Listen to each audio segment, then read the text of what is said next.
kuyintokozo ukukhuluma nawe kwi-channel igama kupastor ngisicelo ngizokubalekile ngabo kulike ukusubscribe kakhulu balunga le channel umuyilunga le channel okwazi ukucontribute at least ngo-9 njalo kwenyanga. Siyabonga kakhulu labo asibe ngamalunga le channel abayimpijana ngathi uNkulunkulu angabandisela ngabathuthukisa bebusise ukona kokabakwenza empilweni bebusiseke bephumelele.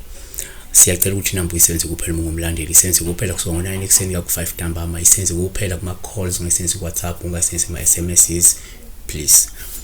Sibheka la udaba lwamaphupho sikhuluma ngencema. Incema utshani lobu obusebenza ukuluka amatsansi.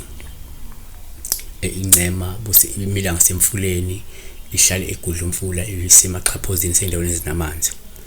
Sona kuke singakusho ukuthi uma kwenze kuyiphupha incema, number 1 yenze ukuphupha incema kube uphawu esithanda njengoluhlu uma uyibona lungakhomba inhlanhla, lungakhomba nobizo likamoya osukela kwembethe nomiselwe okulandela.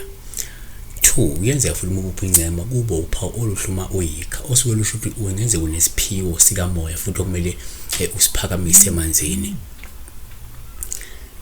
Futhi 3 uma uphupha futhi incema kuwuphawu oluhluma uyikha lungakhomba ukuthi unobizo noma unobizo lesiphiwo sabadala futhi uzogcina ngokuthwasa mhlawumbe emanzini ngokuhamba kwesikhathi. Kungenzeka ukuthi uma umuntu onedlozi lamanzi le ndawo the marine spirit ongaba intsuza noma indawo spirit ingavela lento ukukhomba ukuthi unalesi siphiwo wena unaleli dlozi yabona.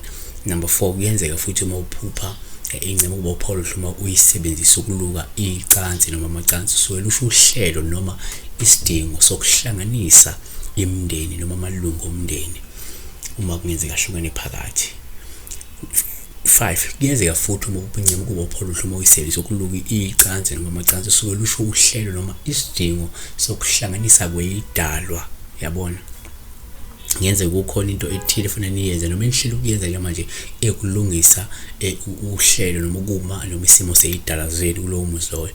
Asivala ngokuthi number 6 kuyenza futhi uma incema sithale njengophawu hluma uyisebenzisa ukuluka icansi lungakhomba uhlelo lomcimbi osukuzokwenzeka esikhathini esizofika esizayo.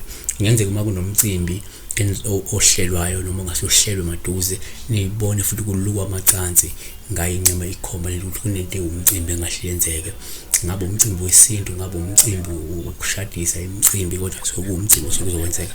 Siyabonga kakhulu uNkulunkulu angathi ngakulonda uNkulunkulu akubusise.